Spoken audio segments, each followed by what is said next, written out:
Barak Yahuwah. So once again, we say Shabbat Shalom to our YouTube family. Barak Yahuwah. Thank you again for joining us on this journey. It is my prayer that these messages, that these teachings have been seeking down deep, and that they have been cutting you, causing you to take an introspective look, and causing you to make sure to look inwardly, and to make sure that you are following the steps of our ancient fathers. And if you're following the steps of our ancient fathers, you're following the steps of Yahuwah, who our ancient fathers followed. You're following the steps of Yahusha, who is our ancient father, who is the ancient of days. Barak Yahuwah. Barak Yahuwah. Verse 14. And Abraham circumcised his son on the 8th day. He was the first that was circumcised according to the covenant which is ordained forever. According to the covenant which is ordained forever, which was what? Which was established and renewed on Shabua'ut. Which was established and renewed on Shabua'ut. And it goes all the way back to Adam on earth. But it was established in Shamayim on the very first day of creation. And in the 6th year of the 4th week, we came to Abraham, to the well of oath, Ba'ah Shabbat. And we appeared unto him as we had told Sarah that we should return to her, and she would have conceived a son. And we returned in the 7th month, and found Sarah with child before us, and we Baruch him, and we announced to him all the things which had been decreed concerning him, that he should not die till he should begot 6 sons more, and should see them before he died, but that in Ishkak should his name and seed be called. In Ishkak would the covenant be renewed, and through Ishkak's seed would the covenant be renewed down to his firstborn son, Yasha'al. Verse 17.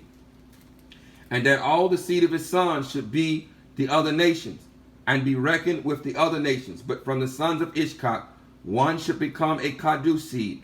One should become a Kadush seed. This one being the Hamashiach, who was given for a covenant for the people, and should not be reckoned among the other nations. Verse 18. For he should become the portion of all Ayun, and all his seed had fallen into the possession of Elohim, that it should be unto Yahuwah a people for his possession above all nations, and that it should become a reign of Kahanim and a Kadush nation. We are given, we should be an example. We should be an example. The nation should see in our walk how to walk the ancient path. Indeed, we've been given for a light to the Gentiles. And this is what Abba is calling us back to. He's calling us back to this ancient path so that he can prepare us to be a light to the nations in this season to come, to teach them the ancient path. This is what we are to be, a nation of Kahanim, teaching the nations the ancient path, drawing them out of darkness into its marvelous light, just like our ancient fathers did. And we went our way, and we announced to Sarah all that we had told him, and they both celebrated with exceeding great gladness. And he built there an altar to Yahuwah, who had delivered him, and who was making him celebrate in the land of his sojourning. And he celebrated a festival, a feast of gladness in this month. This is Sukkot here. This is Sukkot now in the 7th month that he's celebrating. This too is the ancient path. And we must celebrate it at its fixed appointed time. Yes, we do.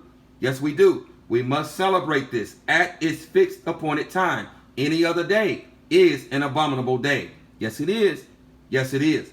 A feast of gladness in this month, 7 days, near the altar which he had built at the well of oath. And Abba has already spoken a teaching through me with respect to why do we celebrate Sukkot. But and I'm not going to repeat that, but part of the reason that Abraham celebrated Sukkot is because he knew, it's because of what was spoken to him, that the covenant would be renewed in his son, and that through his son, through the loins of his son, would come the promised one, would come the Hamashiach, who would what? Who would come, who Yahuwah himself would come and what? And tabernacle amongst men.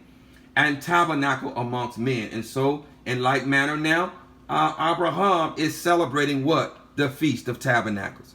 He's celebrating the Feast of Tabernacle, which is a foreshadowing of the Hamashiach tabernacling amongst men. Not only Yahushua tabernacling amongst men, but it also represents Yahuwah coming in fullness on the last great day, on the 8th day, and tabernacling with men, when his booth, when his tabernacle descends from Shamayim and makes his abode amongst men, and he will tabernacle with us throughout eternity. Abraham understood this, and he celebrated the Feast of Tabernacle, or Sukkot, for 7 days. This is the ancient path.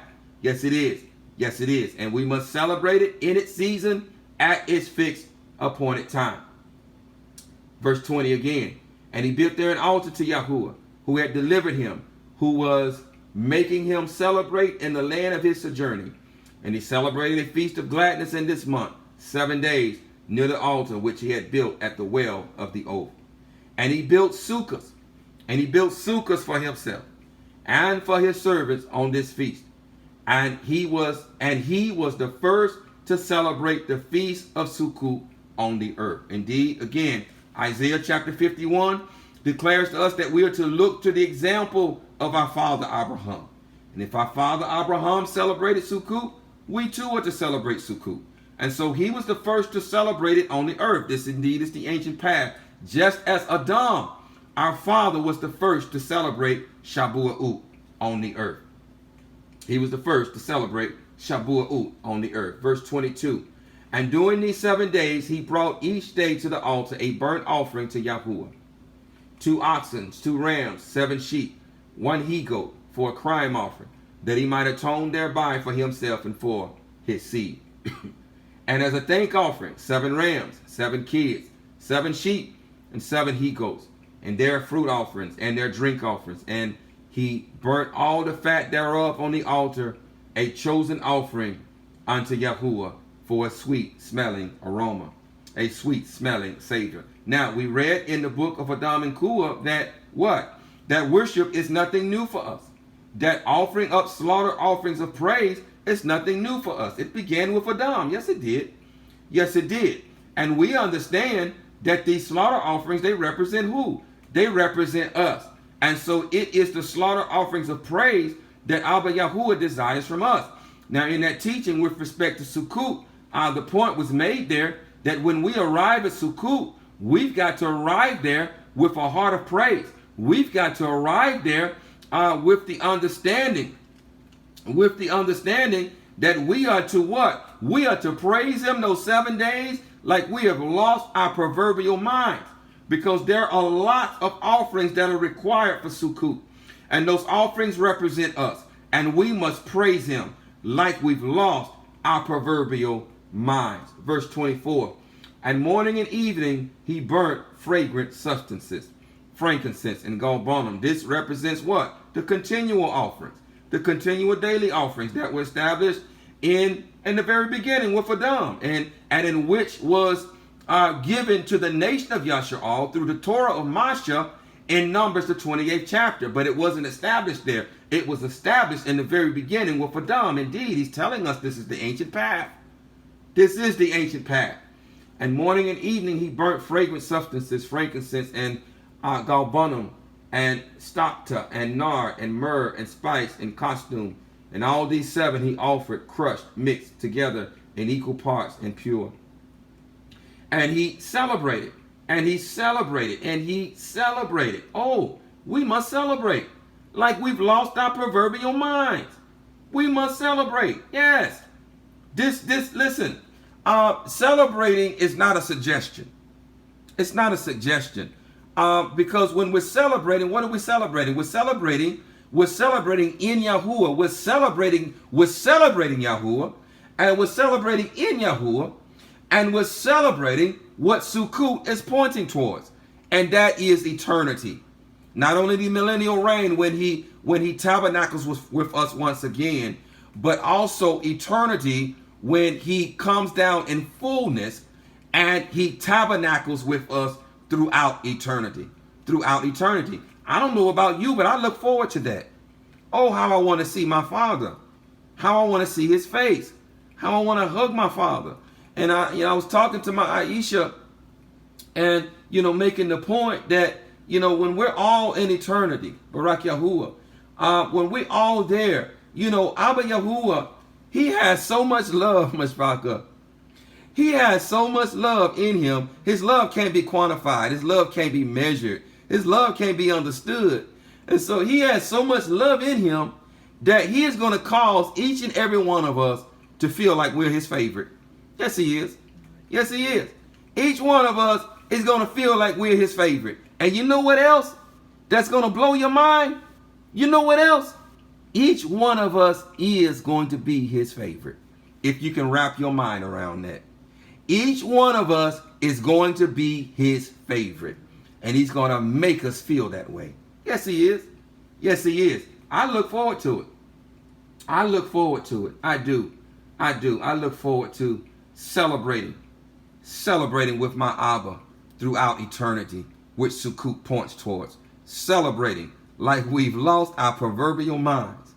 Like we have lost our proverbial minds throughout eternity. You see, there we're not going to get tired. See, we get tired here in the flesh. We have to fight that wicked flesh because they want to get tired and, the voice gets hoarse and we want to just go sit down somewhere. But see, here in eternity, we're not going to get tired. We're not going to get tired. We're going to celebrate with our Abba throughout eternity. Throughout eternity. Barak Yahuwah. And this is what Sukkot points towards. And he celebrated this feast during 7 days. Celebrating with all his heart. This is not a suggestion that we celebrate with all our heart.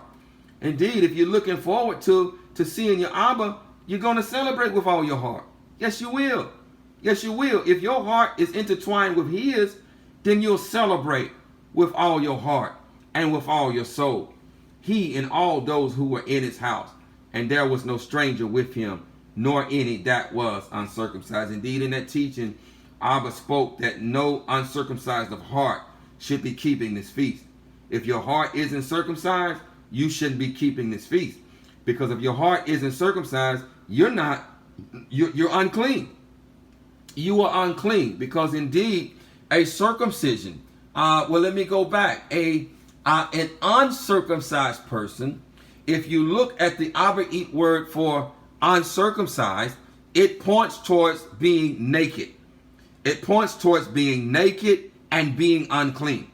Being naked and being unclean. And so if you're naked and unclean, you are unworthy to partake of his offerings. You must be circumcised. You must be covered. You must be covered.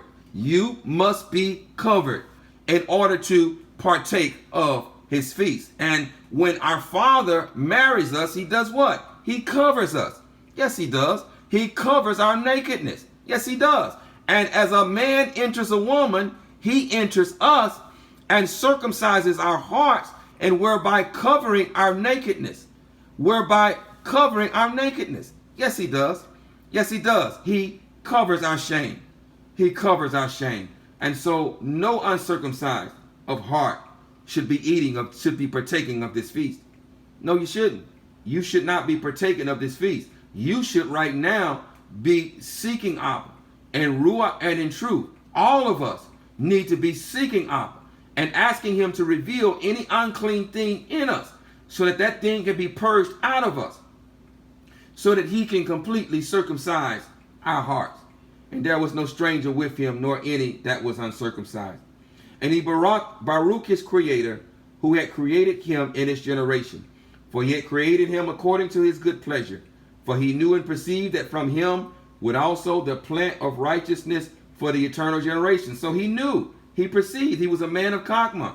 He was a man of Chokmah. Indeed, those that walk in the ancient path should be people of Chokmah and people of discernment. He understood that through his seed, Ishkak, and this is why he celebrated the Feast of Tabernacle, would arise the plant of righteousness. Who is this? Yahusha. Yahuwah in flesh, who would what? Come and tabernacle with his people. Come and tabernacle with his people. Righteousness for the eternal generations. And from him it produce seed, so that it should become like him who had made all things. And he Baruch and celebrated, and he called the name of the feast of Yahuwah, a celebration, a gladness acceptable to all you. And we baruch him forever, and all his seed after him throughout all the generations of the earth, because he celebrated this feast. He just told us this, in its season. In its season. Any other time is an abominable day. Any other time is not the ancient path. No, it isn't. No, it isn't. And we baruch him forever, and all his seed after him throughout all the generations of the earth. Because he celebrated, who? Abraham. Because he celebrated this feast in its season, according to the testimony of the tablets in Shamayim. It's eternal. It's eternal. It's fixed, and it is eternal. It is not random. It is not random. It occurs at a fixed, appointed time in its season, in accordance with its fixed, appointed calendar. Verse 29. For this reason, it is ordained on the tablets of Shamayim concerning Yasharal. So this is eternal. This is eternal. This is an eternal decree. This is an ancient path. For this reason, it is ordained on the tablets of Shamayim concerning Yasharal, that they shall celebrate the feast of Sukkot 7 days with gladness in the 7th month. Not just any 7th month, his 7th month, his fixed, established 7th month. The 7th month, the 15th day to be exact. Not just, and it has to be exact.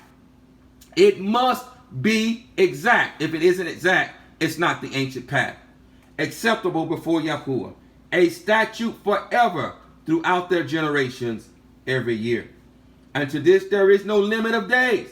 There is no limit of days. No, because why? We are going to be celebrating Yahuwah throughout eternity. When what? When his sukkah, when his booth, when his tabernacle comes to make its place amongst men, and he tabernacles with us forever. When he tabernacles with us forever, there is no limit of days. No limit of days to how long we are going to tabernacle and celebrate with Yahuwah, our Elohim.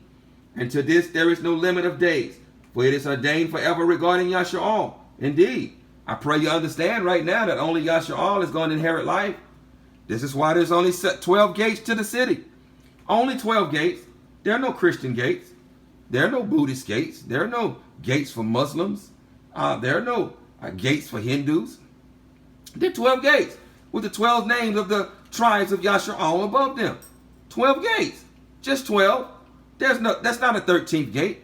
There's 12 gates. There's 12 gates.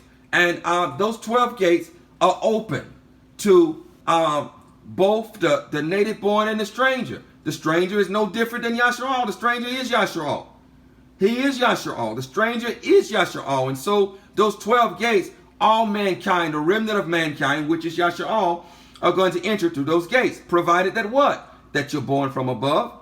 Because flesh and blood cannot enter, will not enter the reign of Shamayim. And so those of you who are holding on to your flesh, who will not seek the Ruach, who will not cry out for the immersion of the Ruach, who are like our ancestors who rejected the manna, our flesh and blood is not going to enter. Flesh and blood is not going to inherit. As long as you're operating in your flesh, you are a descendant of the wicked one. You are a descendant of Ishmael. You are a descendant of Cain. Yes, you are. You must be born from above. You must be born from above in order to enter through the gates of the city. And if you're born from above, that means you have the Ruach of truth. That means that you're going to walk this ancient path in Ruach and in truth, and you are not going to compromise it. You are not going to compromise it. Verse 30. And to this there is no limit of days, for it is ordained forever regarding Yasharal, that they should celebrate it and dwell in Sukkot, and set wreaths upon their heads, and take leafy boughs and willows from the brook. And Abraham took branches of palm trees and the fruit of goodly trees, and every day going round the altar with the branches 7 times a day, in the morning he praised and gave thanks to his Elohim for all things in gladness. For all things in gladness. And so this is a part of us We praise. We praise. This is a characteristic of someone walking this ancient path, is that we praise and we celebrate the feast at their fixed appointed times. At their fixed appointed times. Turn now to chapter 17. And let's continue this walk.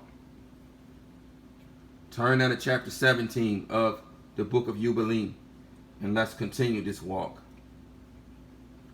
Let's continue this walk. And in the first year of the 5th week, Yitzchak was weaned in this Jubilee, in this Yubal. And Abraham made a great banquet in the 3rd month on the day his son Yitzchak was weaned.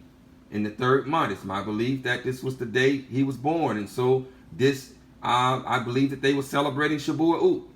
They were celebrating Shabua'ut here and not a birthday. They were celebrating Shabua'ut. And Ishmael, the son of Hagar, the Mashra'i, was before the face of Abraham, his father, in his place. And Abraham celebrated and Baruch Elohim because he had seen his sons and had not died childless. And he remembered the words which he had spoken to him on the day on which Lut had parted from him. And he celebrated because Yahuwah had given him seed upon the earth to inherit the earth. And he Baruch, and he Baruch, and he Baruch, and he Baruch with all his mouth, the creator of all things. This is a characteristic. Yes, it is. Yes, it is. We too, if we're walking this ancient path, if we're a seed of Abraham, we ought to be celebrating in our master, in our maker, in our creator, in our Baranu. Yes, we should.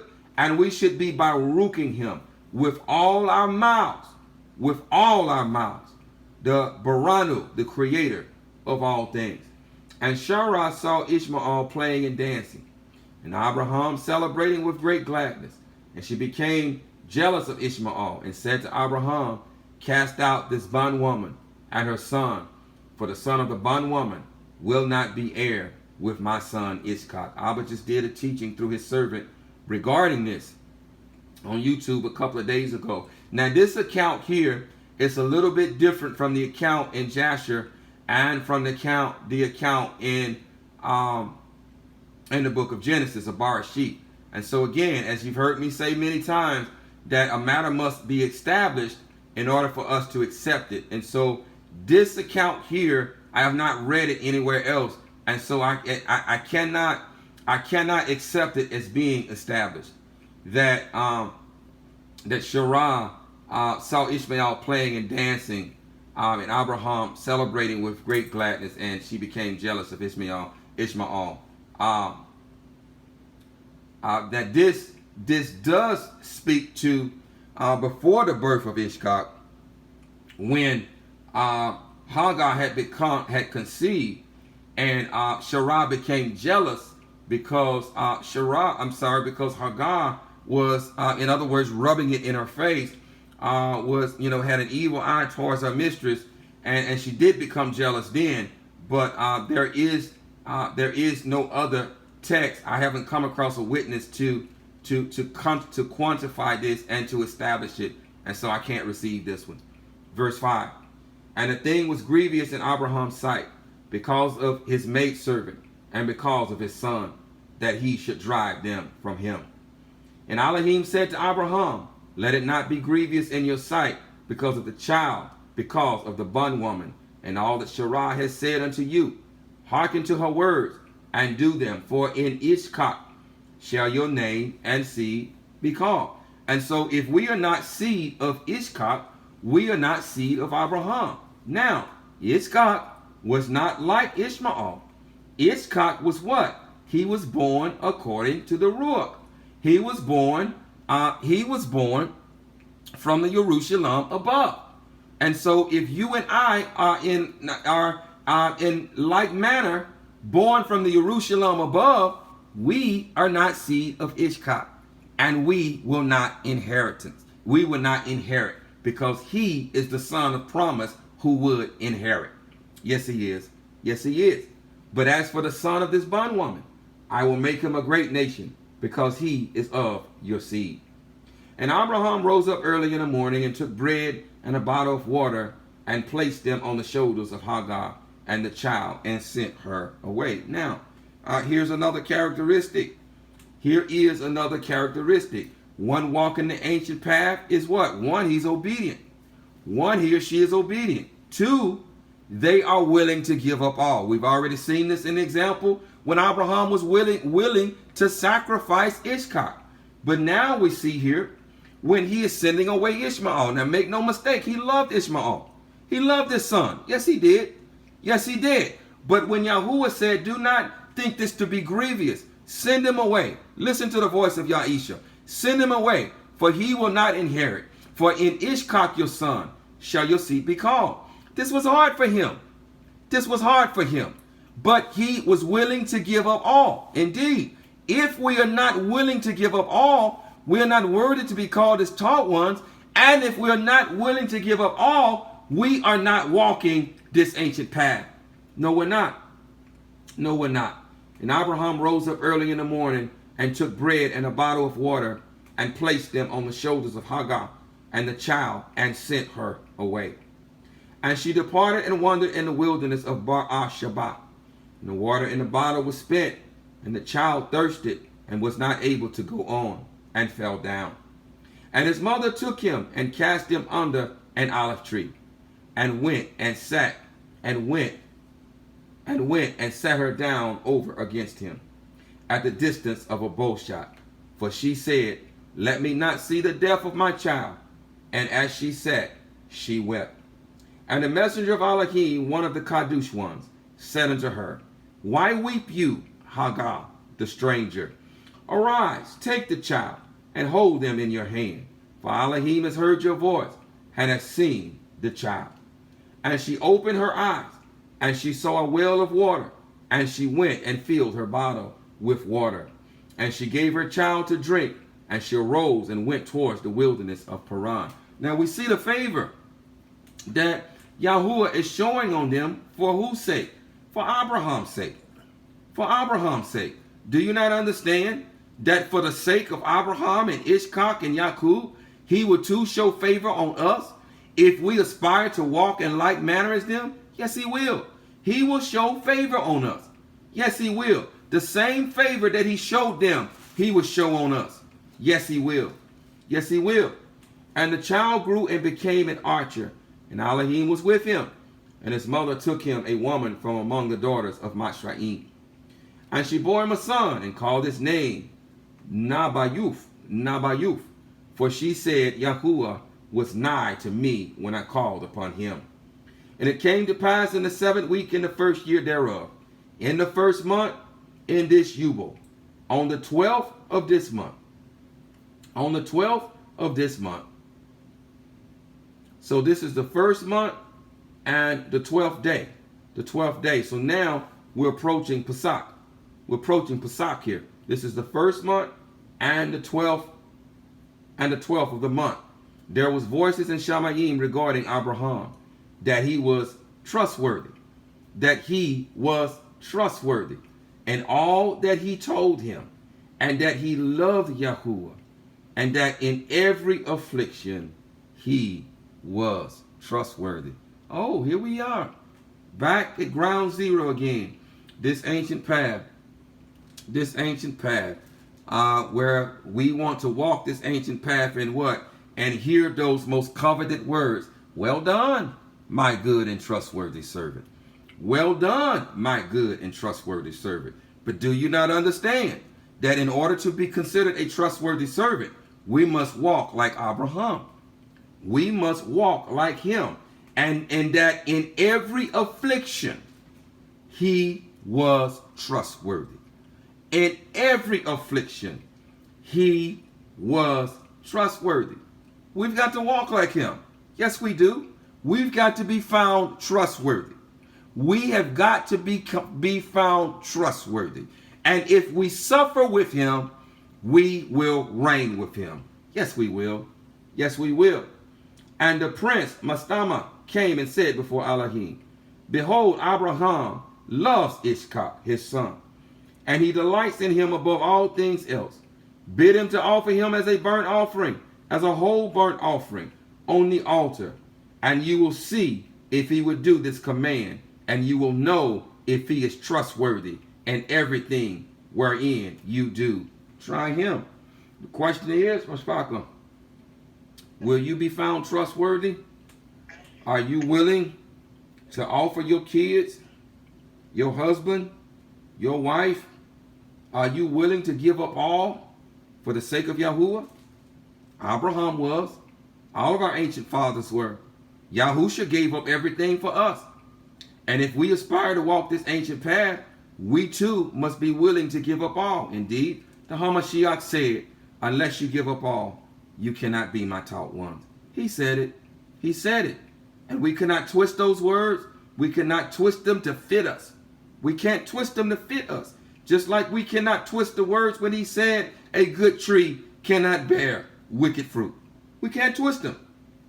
We must receive them as they are written.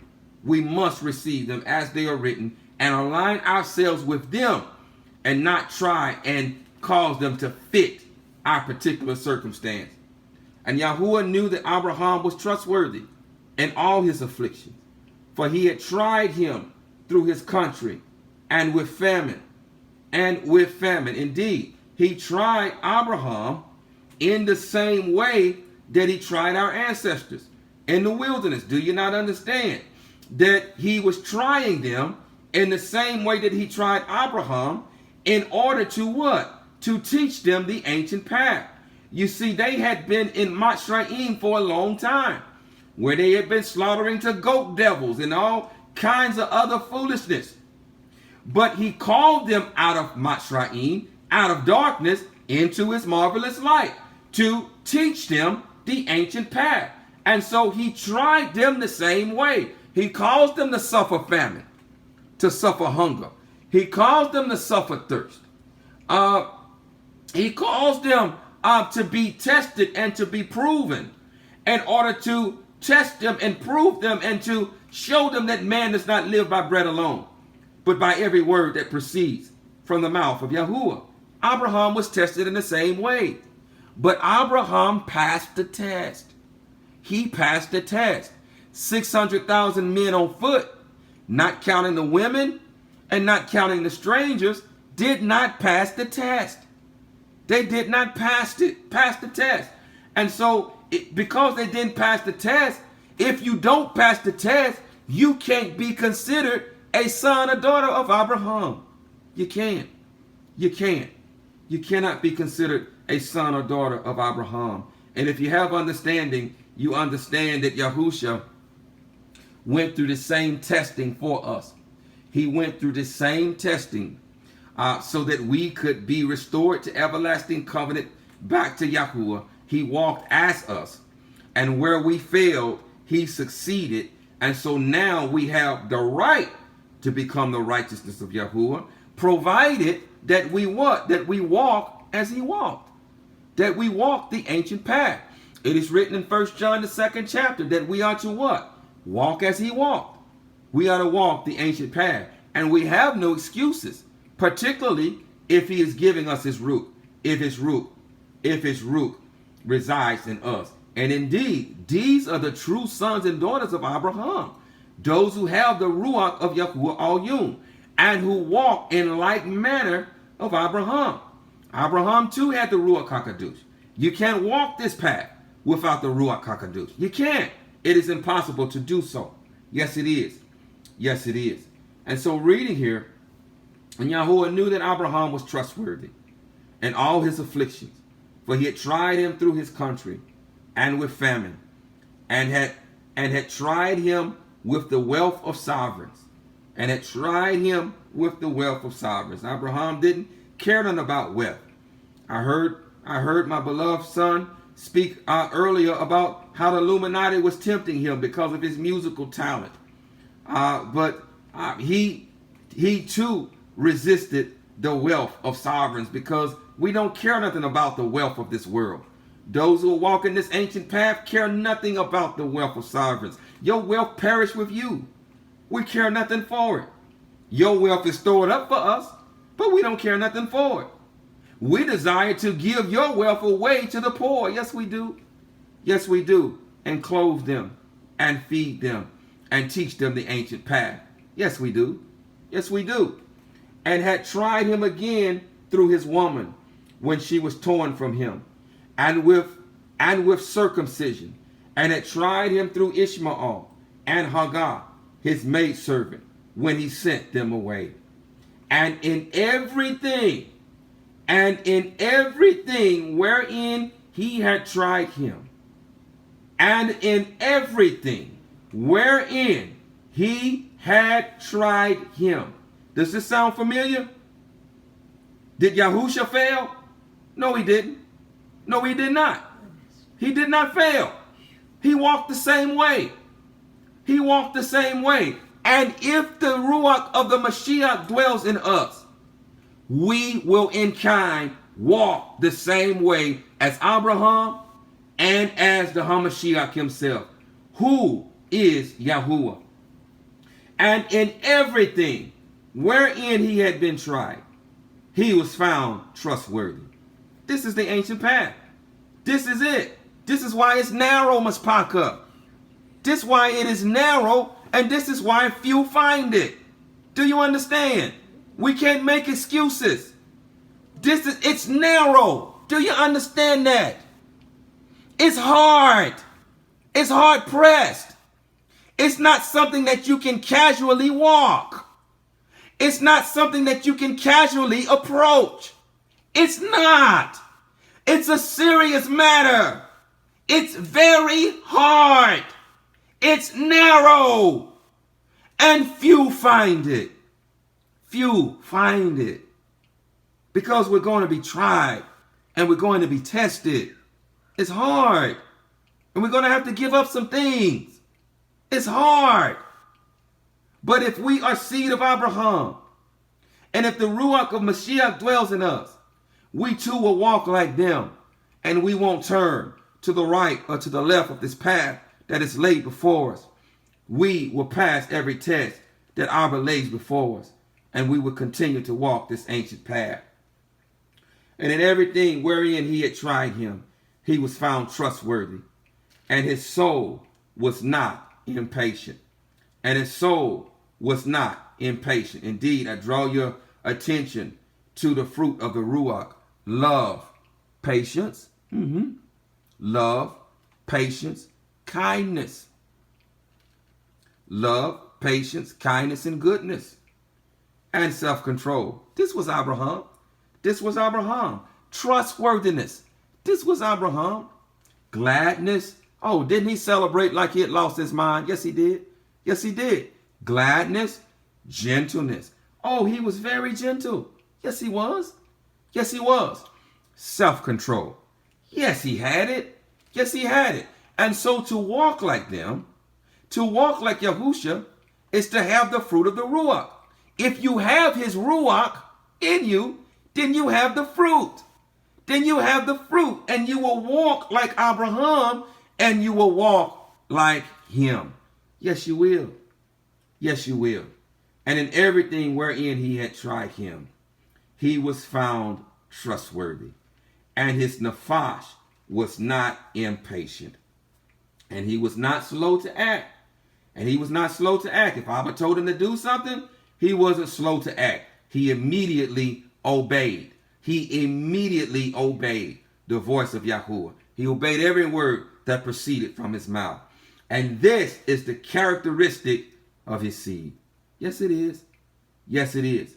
For he was trustworthy and a lover of Yahuwah. For he was trustworthy and a lover of Yahuwah.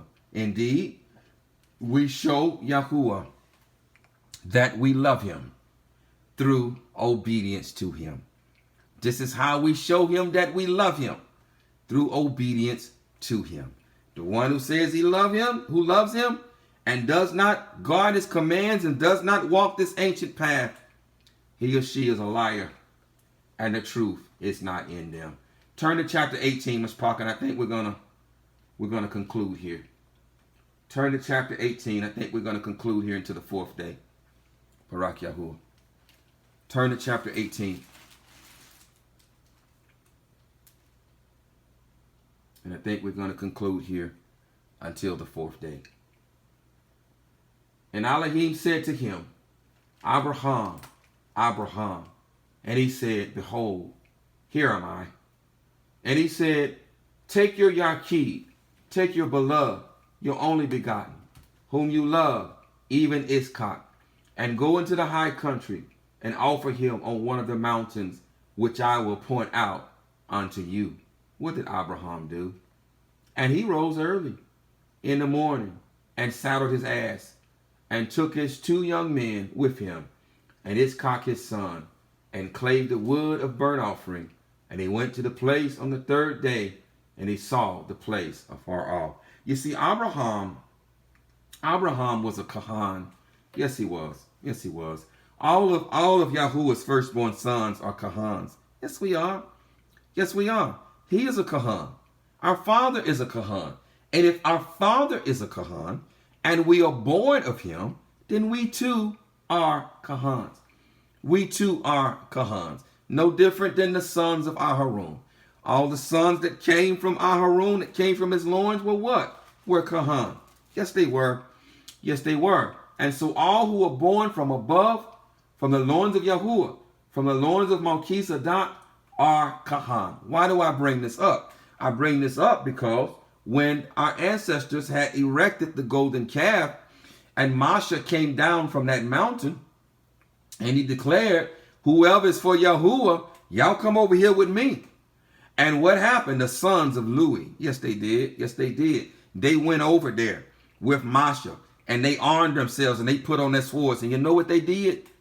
Oh, they began to war and to battle and to kill and to slay their brothers, their sisters, their mothers, their fathers, their sons, and their daughters. Yes, they did. Yes, they did. They did not withhold anything from YAHUAH. And because of that, Abba established them as an everlasting Kahanah.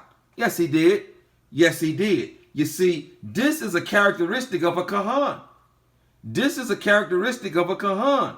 Yes, it is. You are willing to give up all. You are willing to give up all. And listen, if you're truly on this ancient path, then you are a Kahan. If you're not on this ancient path, you're not a Kahan, because you're not willing to give up all. No, you're not. No, you're not.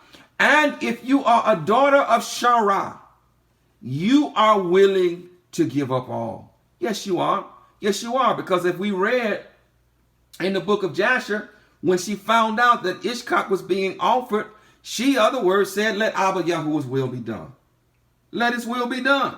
This is for a sweet smelling fragrance unto him. Let his will be done. If you're a daughter of Shara, you are willing to give up all. Yes, you are. Yes, you are. And he came to a well of water, and he said to his young men, abide ye here with the ass, and the lad shall go yonder, and when we have worship, we shall come again to you. Here he's talking about worship again. Worship again. Are you worshiping? Are you a worshiper? I'm so glad that Abba has turned me into a worshiper, that he has shown me the importance of worshiping and bringing me back to this ancient path, because there was a time when I was not a worshiper. I didn't know how to worship. I didn't know how to worship, but my Aisha was a worshiper. And he had spoken to me perhaps a year or two ago that he was going to use her to teach me how to worship. Now listen here. Now she is a daughter of Shara. She is a daughter of Shara. So that she didn't come to me saying, husband, come, I want to show you how to worship. No. I observed her. I observed her meek and quiet spirit. I observed her worshiping. And through my observation of her example, Abba began to teach me how to worship. Through her example. This is how it's supposed to happen. This is how it is supposed to happen. And so if we are on this ancient path, we are what? We are worshipers. Like our ancient fathers were before us, like Adam was. We are worshipers. And he took the wood of the burnt offering and laid it on Ishkak his son. And he took his hand, the fire, and the knife, and they both went, both of them, together to that place. And Ishkak said to his father, Father, and he said, Here am I, my son. And he said unto him, Behold the fire, and the knife, and the wood, but where is the sheep for the burnt offering, Father? And he said, Elohim will provide himself a sheep for a burnt offering, my son. And he drew near of the place of the mount of Elohim. And he built an altar, and he placed the wood on the altar, and bound Ishkak his son. Now we understand in the book of Jasher that Ishkak was what? Was 37 years old at this time. And this adds up because shortly after this, Shurah died, and Shurah was what? 127 years old when she died. And she was 90 years old when Ishkak was born. And so this adds up that Ishkak was indeed 37 years old. So he fully understood as well what was happening. He fully understood as well what was happening because he too was on the ancient path, and he too loved Yahuwah with all of his heart and with all of his mind and with all of his strength. And he too was willing to give up all for Yahuwah. Yes, he was. Yes, he was. And unless we in like manner are willing to give up all, we're not their seed. We're not their seed. And we're not walking the ancient path. Indeed, Yahusha demonstrated this to us, in which he gave up all. Yes, he did. Yes, he did. He demonstrated this ancient path to us. Yes, he did. Yes, he did. And he built an altar, and he placed the wood on the altar, and bound Ishkak his son, and placed him on the wood which was upon the altar, and stretched forth his hand to take the knife to slay Ishkak his son. And I stood before him and before the prince Mastama, and Yahuwah said, bid him not to lay his hand on the lad, nor to do anything to him. For I have shown him, for I have shown that he reveres Yahuwah.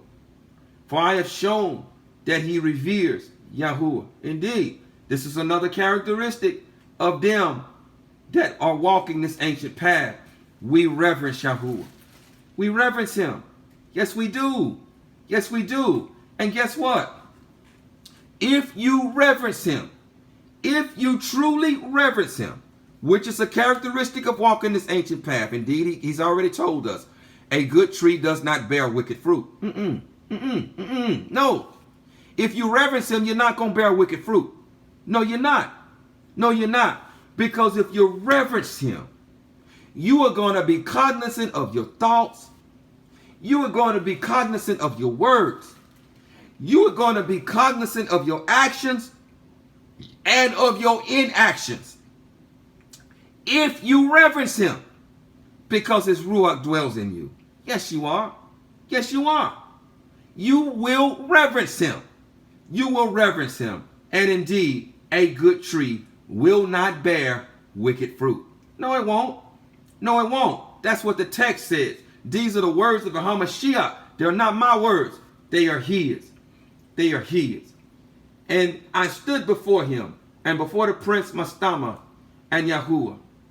And Yahuwah said, bid him not to lay his hand on the lad, nor to do anything to him. For I have shown that he reverences Yahuwah. For I have shown that he reverences Yahuwah. Yes, he did. Yes, he did. And so does his children. So does his children. Yes, they do. Yes, they do. Why? Because Abraham did what? He taught his son Ishkak to reverence Yahuwah. Yes, he did. Just like he was taught by Nuach and Sham and Abba. And just like Nuach was taught by Methuselah. And just like Methuselah was taught by Canuk. And just like Canuk was taught by his righteous fathers. Yes. And just like Ishkak taught Yaqub. And just like Yaqub taught his 12 sons. Yes, he did. Yes, he did. And so all of the true children of Abraham, they reverence Yahuwah. Yes, they do. Yes, they do. Because the same Ruach that taught Abraham to reverence Yahuwah is the same Ruach that dwells in us. And he is the same Ruach that teaches us to reverence Yahuwah. Yes, he is. Yes, he is. And I called to him from Shamayim and said unto him, Abraham, Abraham. And he was terrified and said, behold, here am I.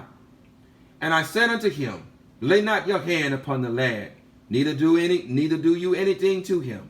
For now I have shown that you reverence Yahuwah, and have not withheld your son. Indeed, unless we are willing to give up all, we are not worthy to be his taught one. Unless we hate mother or father, sister or brother, son or daughter, we are not worthy to be his taught one. Somebody mute your mic, please. Mute your mic. Somebody mute your mic. Unless we hate mother or father, in other words, unless we love them less than we love Yahuwah, unless we love mother or father less, sister or brother less, our son or daughter less, wife or husband less than we love Yahuwah, then we ain't worthy to be his taught ones. No, we're not. No, we're not. No, we're not. Barak Yahuwah. And verse 11. And I said unto him, lay not your hand upon the lad, neither do you anything to him. For now I have shown that you reverence Yahuwah, and have not withheld your son, your Yaqib, your only begotten, who is a foreshadowing of the Hamashiach. Yahuwah did not withhold his son, his Yaqib, his only begotten, his firstborn. He did not withhold him. And just like Ishkak was born on the day of Shavuot, so was Yahusha. You see, everything is intentional with Yahuwah. And thus, this ancient path, it is intentional. It is not random. Randomness is the broad path. The ancient path is intentional. It must be intentional. It is fixed. It is not random. We must do everything in the way in which he has prescribed. If we're not, then we're not on the ancient path. And the prince Mastama was put to shame. And Abraham lifted up his eyes and looked, and behold, a ram caught by his horns. And Abraham went and took the ram and offered it for a burnt offering in the stead of his son. In the stead of his son. Indeed, the son of Abraham, Ishkak, represents us. He represents us, and the ram or the lamb that was slain there represents the Hamashiach. Represents the Hamashiach, which was given in our stead. Yahusha given, Yahuwah putting on flesh and offering himself as firstborn instead of his firstborn. And so the question is, and the understanding is, in walking this ancient path, if Yahuwah gave up all for us, gave up everything for us, those who walk in this ancient path, ought we not to give up everything for him? Yes, we should. Yes, we should. And if you're not willing to do so, you're not his taught one, and you're not on the ancient path. And Abraham called that place Yahuwah Yarah, so that it is said, Yahuwah has seen. That is Mount Zion. That is Mount Zion. Barak Yahuwah. That is Mount Zion. And Yahuwah called Abraham by his name a second time from Shamayim, as he caused us to appear to speak to him in the name of Yahuwah. Here's another characteristic. We keep bringing this about, and we keep hammering this home. It doesn't bother me if someone calls me a sacred name. I don't care what you call me, because listen here. Yahuwah has revealed to us his name. He has confirmed to us. He has spoken, verbally spoken, that his name is Yahuwah. And so no one can convince me otherwise. And so those who are walking this ancient path, he has revealed his name. And we are indeed calling upon the name of Yahuwah. We're not calling upon Yahweh. No. We're not calling upon Jehovah. We're not calling upon Yehovah. We're not calling upon Yahweh. We're not calling upon some of the other names. There are many names. Yahweh. We're not calling upon these names. We're calling upon his one true name, which is Yahuwah, which means the all-existent one. And those who know him, and those who are in the ancient path, like our ancient fathers, call upon his one true name, the name of Yahuwah. Yes, we do. Yes, we do. And he said, by myself have I sworn, says Yahuwah, because you have done this thing, and have not withheld your son, your Yaqib, from me. that in barakah I will barak you, and in multiplying I will multiply your seed as the kukabim of Shamayim. You want the barakah of Yahuwah? You demonstrate to him that you will give up all for him. Show him, because he gave up all for you. You want his barakah? Not that we are in this thing for barakah. We're in it because we love him. But you want to see his barakah manifest. You show him, you demonstrate to him that you're willing to give up all for him. And watch what he does. See if he will not withhold any good thing from you. This is the ancient path. And as the sand which is on the seashore. And your seed shall inherit the cities of his enemies. His seed. His seed. His seed. I'm here. I didn't call you. His seed.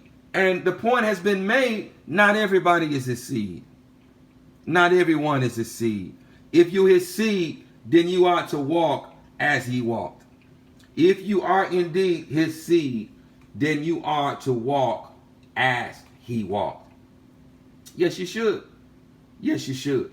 And he said, by myself have I sworn, says Yahuwah, because you have done this thing, and have not withheld your son, your Yakid, from me, that in barakah I will barak you, and in multiplying I will multiply your seed as the kukabim, which is to say stars of Shamayim, and as the sand which is on the seashore. And your seed shall inherit the cities of its enemies. Indeed, I told you, Abba's told us that not everybody is his seed. Not everybody is his seed. We have to have some characteristics to be identified as his seed. And the major characteristic to be identified as his seed is to have the same Ruach dwelling in us that he had dwelling in him. And in your seed shall all nations of the earth be Baruch. Because through his seed, we are to what? Be lights to the nations. Lights to the nations. To bring this Bashorah to the nation, the true good news to the nations, and to teach them the ancient path, so that they can receive the adoption, so that they can be brought back to the ancient path, so that they too will live. Barak Yahuwah. Barak Yahuwah. Not only that, but through his seed came what? Came the outpouring of the Ruach HaKadosh.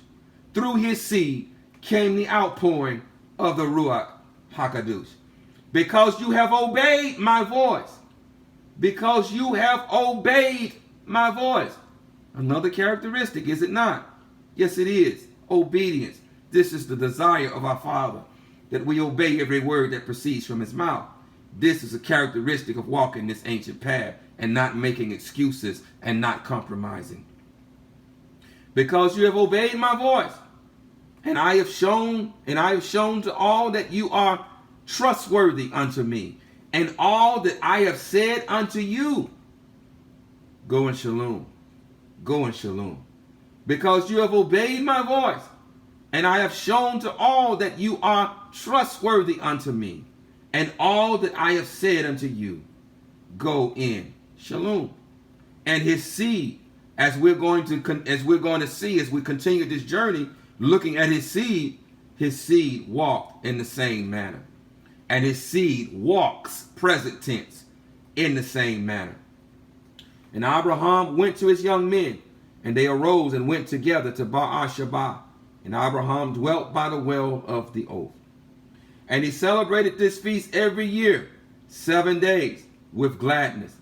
And he called it the feast of Yahuwah, according to the 7 days which he went and returned in shalom. Now, if you recall, this was the first month. This was the first month in which Abba went to him about Ishkak. This was the first month. It was the first month and 12th day. So now we understand that this feast here is what? This is the feast of unleavened bread. This is the feast of unleavened bread. Yes, it is. Yes, it is. This is the feast of unleavened bread. The feast of unleavened bread being representative of the Hamashiach. Of the Hamashiach. Our Pasach lamb. This is representative of the feast of unleavened bread, which Yahusha came as unleavened bread. He is unleavened, and thus if we operate in him, we too are unleavened. We too will operate in righteousness. Yes, we will. Yes, we will. And so this represented the Feast of Unleavened Bread, still talking about this ancient path. This stuff is ancient. It didn't begin with Masha. No, it didn't. This stuff is ancient. And so in like manner, we must guard the Feast of Unleavened Bread at its fixed appointed time. And so because this was the Feast of Unleavened Bread, we understand that Ishkak was what? He was going to be offered on Pesach. It said the first day in the 12th month. First month and the 12th day. Yes, it did. And so we understand that Ishkak was then going to be offered on Pesach as a foreshadowing of the HaMashiach. He was a foreshadowing of the HaMashiach. And so that lamb was offered on Pesach. It was offered on Pesach, or that ram was offered on Pesach as a foreshadowing of the HaMashiach. This is the ancient path. Yes, it is. Yes, it is. And so it was a foreshadowing of Yahusha.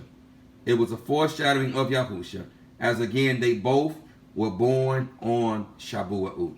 And if you don't understand what unleavened means, it means just a quick rundown. I'm gonna shut this down. While in Masraim, our ancestors ate what? They ate leavened bread, and they operate in leaven. Leaven represents unrighteousness. And so once Yahuwah has delivered us from unrighteousness, once he has delivered us from leaven, through his shed blood, we are to walk. Do what now? We are to walk in the unleavened of sincerity and truth. We are to walk in righteousness. We are to walk in righteousness. And so Ishkak was a foreshadowing. He was to be offered on Pesach, on the same day that Yahusha was offered, because he is a foreshadowing of the HaMashiach. And so everything is intentional.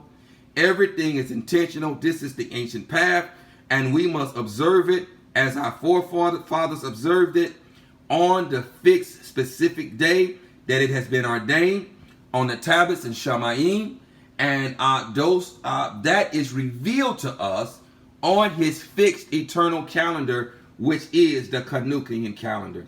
We must get this. We must get this and not turn to the right or to the left of it. Verse 19.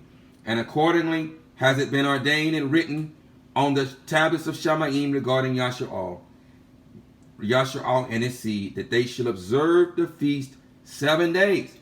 7 days. And again, this is the Feast of Unleavened Bread. This is the Feast of Unleavened Bread with the gladness of feast. With the gladness of feast. Indeed, if we belong to Abba Yahuwah, we cannot help but have gladness in us. Again, I have to remind you, love, patience, kindness, goodness, and self-control. Trustworthiness, gladness, gentleness, and shalom.